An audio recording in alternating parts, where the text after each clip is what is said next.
Since it has been announced, there has not been a bigger hater of the Thunderbolts idea more than me. Because a lot of people have been kind of off the train since Endgame came out back in 2019. And I think Marvel never really lost the formula of how to make a good movie. I just think they created a formula of how to make the worst shit ever made. I mean, Ant-Man 3, The Marvels, Thor Love and Thunder, Doctor Strange 2, Secret Invasion. I'm not going to pretend that I was a huge Marvel fan all the time. I wasn't giving them consistent 4 out of 5s on Letterboxd or anything like that. But when you go from enjoying a lot of the movies like Iron Man, Winter Soldier, Civil War, Infinity War, Guardians of the Galaxy, to feeling like you're forced to watch She-Hulk and watch her twerk with Meg the Stallion, there's just been this huge shift in energy when it comes to excitement for these projects. It's gone from people looking forward to seeing 2 or 3 Marvel movies a year to feeling like they have to sit through a checklist of shows and movies they're forced to watch, especially when they announced that the ending of Phase 5 is a movie called Thunderbolts, which is pretty much supposed to be Black Widow 2 with the Winter Soldier, Discount Captain America, and the villain from Ant-Man 2. I just had zero faith in it since it was announced, and I've been really down on Marvel consistently over the past couple years at this point. And I think another reason I was so not looking forward to this is because it felt so much like the Suicide Squad,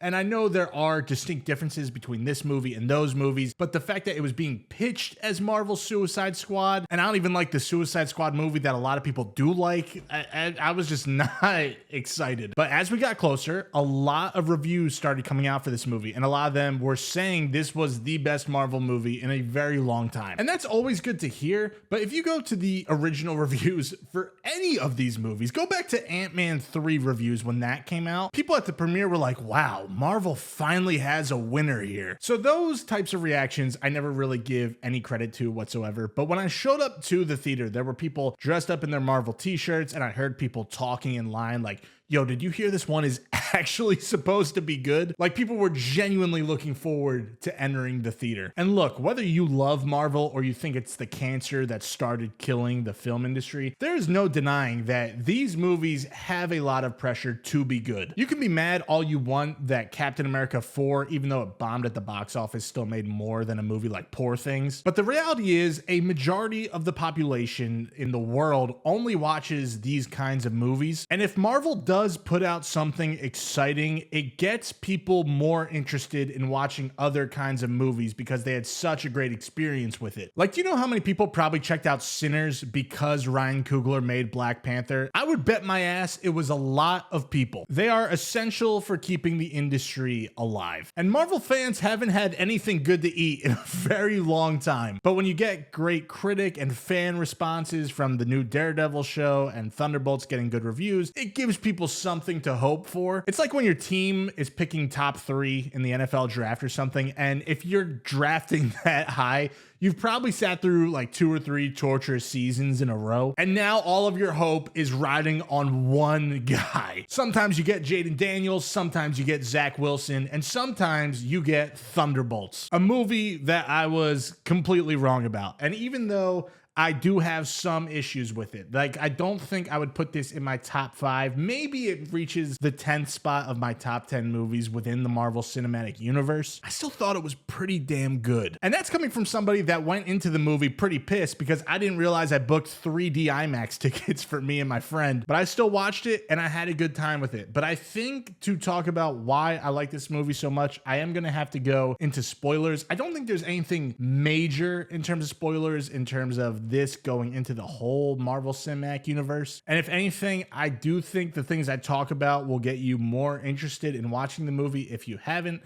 But if you do want to watch this movie without seeing any spoilers, come back to the video. It'll be here forever. But for everybody else, let's just get into it. I think I want to start with breaking down the whole team of characters. And we'll start with Florence Pugh playing Yelena, who has to be up there with one of the biggest names Marvel has added to their current slate of stars. I mean, it's got to be between between her and Pedro Pascal in terms of the two major movie stars that they have right now, at least in terms of new additions. And I liked the character in Black Widow, even though I hated the accent. And even after this movie, I'm still not convinced on that accent. But I do think Thunderbolts made me appreciate the Yelena character a lot more than I did previously. Out of everybody in this movie, her comedy probably misses the most for me personally. But Florence Pugh is just so good at making you feel something. And she's so good at it that I don't think anybody else in the Marvel Cinematic Universe even sniffs her in terms of being as good. Like, she has a monologue where she starts breaking down, and it was the first time in a long time, maybe ever, that I really felt something deep from a Marvel movie. And I know that sounds terrible, but I think it shows how good Florence Pugh is as a performer, and I thought she absolutely killed it in this movie. Maybe she'll be overthrown in the next two Avengers movies. Maybe She-Hulk is the one that ends up making me cry. But until then, the MCU clearly needs Florence Pugh. Like I said, a lot of the comedy doesn't really work for me in terms of her character, but I think it's clear that a lot of this movie would have fallen on its face if she wasn't the lead in the film. Then you have David Harbour as the Red Guardian, and I think it's really hard to not be a David Harbour fan. He's got a very specific kind of charm in terms of being a person and a performer, and I remember hearing his voice in the trailers for the Black Widow movie before it came out, and I remember thinking, I don't know, I don't really like the vibe of what I'm getting from it. And then once I walked out of that movie, it was very clear that, at least for me, Red Guardian was the best part of it. And in Thunderbolts, even if he's not the strongest character in terms of depth here, like, they do give him a good emotional core, but he's not really as strong as someone like Yelena. I still think he has got to be one of the best additions Marvel has made in a long time. He is absolutely hilarious. He is the one guy that almost everything he says, I do laugh at, and that is so rare for me in a Marvel movie. But even when he's not trying to be funny and he's going for the more emotional core backbone of this team, I think he still does a really good job. I can totally get why he's not everybody's cup of tea, and I'm the first person to complain about a lot of these cringy, annoying ass side characters in the Marvel movies that have the worst jokes ever written. But to me, out of all those attempts Marvel has made, Red Guardian is the only one that I think really works. I think he is hilarious. And with that being said, I can't wait to see what else they have planned for him in the future. I know he's probably not as big of a star as a Florence Pugh or Pedro Pascal, but I think he is definitely one of the most interesting characters Marvel's got right now. Sebastian Stan as Bucky is pretty underutilized throughout the entirety of this movie, which I think is actually fair since it gives time for a lot of these characters to shine who we haven't really spent 3 or 4 phases with already. I like Sebastian Stan, and I like him as the Winter Soldier. He just doesn't get as much time to shine in this one compared to some of the other movies. It just feels like he's kind of stuck in side character limbo, especially after they made Anthony Mackie the new Captain America. But I'm sure Sebastian doesn't really care. I'm sure he loves cashing those steady paychecks, and he does what he has to do. I'm more excited to see him interact with the team a lot more in future Thunderbolts movies or Avengers movies, whatever they end up doing. I actually like the Falcon and Winter Soldier show a lot more than most people. The way it handled what it means to be Captain America, I found very interesting, and I think the US agent character played by Wyatt Russell, which, again, I know I've said the word additions a lot in terms of characters, but I think since Endgame, just like Red Guardian, I think US agent was one of the more interesting choices to add to the universe. Even if I didn't love how they handled the ending of his arc in that show, I still think Wyatt Russell killed it, and he gets a lot more time to shine here. I talked to a couple of my friends in real life, not online, that only talk about movies, and when I asked them about Thunderbolts, like, oh, who's your favorite character, a lot of them said US agent was their favorite of the movie. Maybe they changed their mind if they saw the clip of him bashing somebody's head in with Captain America's shield, but regardless of that, I still think he is a great choice to have in a movie like this. I think besides David Harbour, he's probably got the best lines in the movie. I think the flashback sequence he has is actually pretty effective, and even though it's still a weird disconnect for me, like, I think the character we see in the beginning of Falcon and Winter Soldier is still kind of irredeemable for me, and how they handled that arc of making it felt like he was redeemable, it's a weird thing that I don't really blame this movie for. I more blame the Falcon and Winter Soldier show for, and I think that's a different rant for a different time. But as he is used in this movie, if there was no context, if I hadn't seen him before, I think it's a good character. I cannot say the same thing for Ghost, who is played by Hannah John Carmen. She has the least amount to do 2 by a lot. I didn't even remember her being in Ant-Man 2. I know that sounds terrible.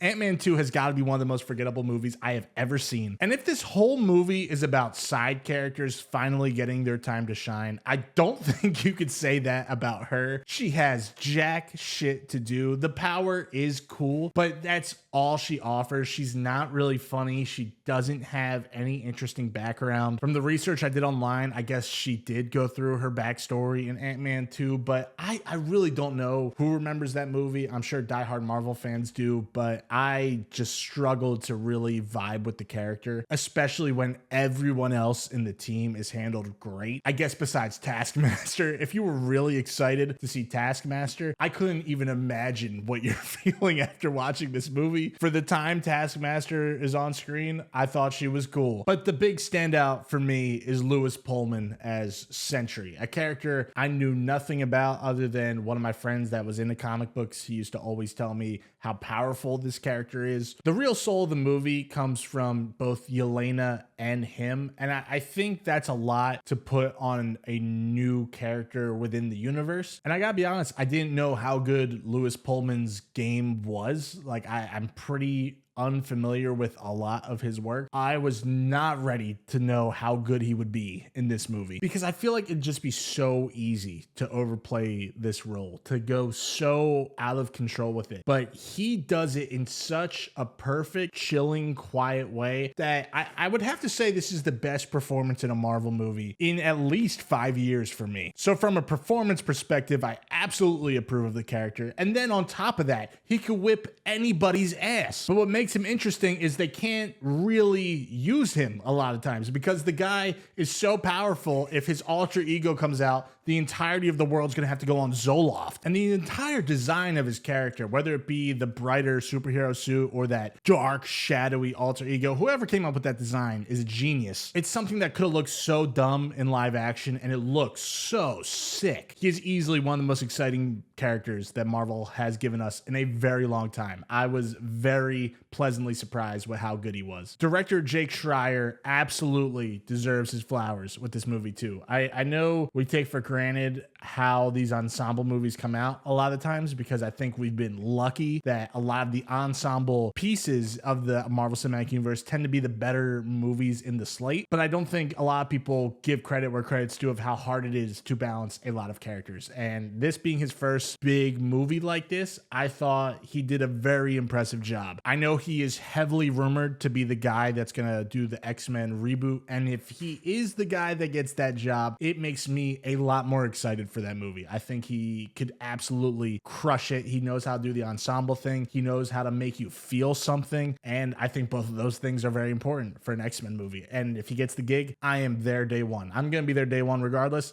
but I'll be there early day one. And in terms of how he handled the action, I think he did a great job pretty much throughout the movie. I like the very first action set piece where they're all just meeting up for the first time. They're all tasked with assassinating each other. And there's this really cool choreography of all the weapons going all over the place and people catching certain things, or it bounces off somebody and someone else grabs it. The whole thing was choreographed really well. The sequence on the highway was a lot of fun, like both in terms of dialogue, the jokes happening in that sequence were great, but the action itself was actually exciting. It didn't just feel like CGI slop. It felt real enough, I guess, which is also rare for a Marvel movie. I also love how this film looks. That's a whole different topic. But I think the aesthetic choice of the movie and making it feel more grounded really does pay off in a lot of the sequences like that, especially when it comes to the action. And to go back to Sentry whooping Avengers asses, that one take that they do, and it shows how powerful this guy is. Not only is the scene so good, it also makes you sit there like, yeah, how the fuck are they going to beat this guy? I can see some people being disappointed with how the finale wrapped up, like how there could have probably been a big action set piece. But I think the way the film is building up around mental health and becoming a family, it just wouldn't fit to have another big Marvel set piece at the end of it. And that's another thing. I didn't think Marvel had the ability to make a movie about something like mental health. A lot of people that watch a lot of movies are not going to say this is groundbreaking by any means, which I totally get. It's not like this is the most clever take on depression or anything anything like that. It is very on the nose, but I think Marvel movies should be on the nose. And sure, they spell out that message pretty easily in front of you, but it's an important message. It's done in a pretty good way, and it actually made me feel a bit emotional at a couple points. And I can't say that for any other Marvel movie, I don't think. The more I talk about, maybe it is a top 5 Marvel movie. It's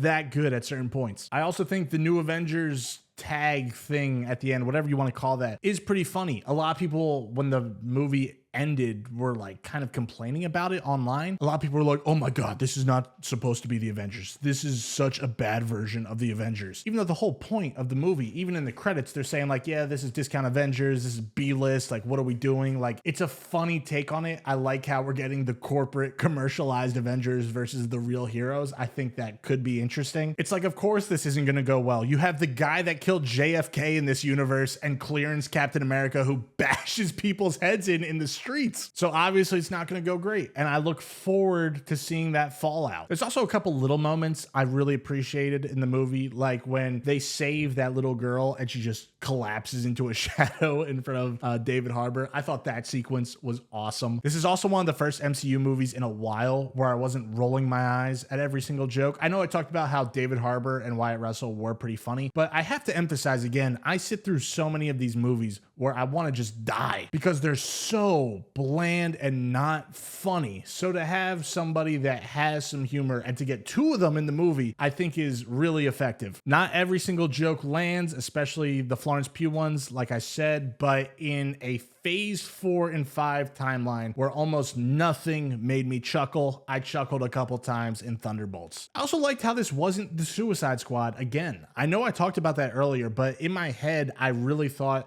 they were all going to get put on a mission. They're all going to be threatened to be killed. I don't know why I thought that. I think it was just everyone comparing this to Suicide Squad. But I liked how they all teamed up. They all wanted their revenge, and then they just get hit in the face with Sentry because it's all like a marketing ploy to make him a new front-facing Avenger. I thought all of that was pretty cool and interesting. And I'm going to make a video maybe sometime in August or September after Superman and Fantastic Four come out, kind of talking about my expectations for superhero movies, specifically Marvel versus DC over the next few years. I don't want to make it until I see both of those movies. But after this and the positive reception of the Daredevil show, which I still have to catch up on, I think Marvel is slowly getting their shit together. A franchise lives or dies by how many people give a shit about the characters and the stories being told. And I think it's no shocker to anybody that that hype has been dying for Marvel for quite a while. And even if Thunderbolts wasn't a big financial success, I think it is clear from everybody that has actually seen the movie that this is a massive step in the right direction. And if Marvel keeps going this way, not everything has to be dark and about depression, but if they just make good movies with good characters that make you feel something, they're going to be fine. And I hope Avengers Doomsday does not end up being terrible, or else all of this feels like it's for nothing and maybe we'll never get that X-Men reboot from Jake. But this is Chase. Thank you so much for watching as always. And if you want to see my reviews for Superman, Fantastic Four, and talking about which studio is going to end up doing better over the next few years,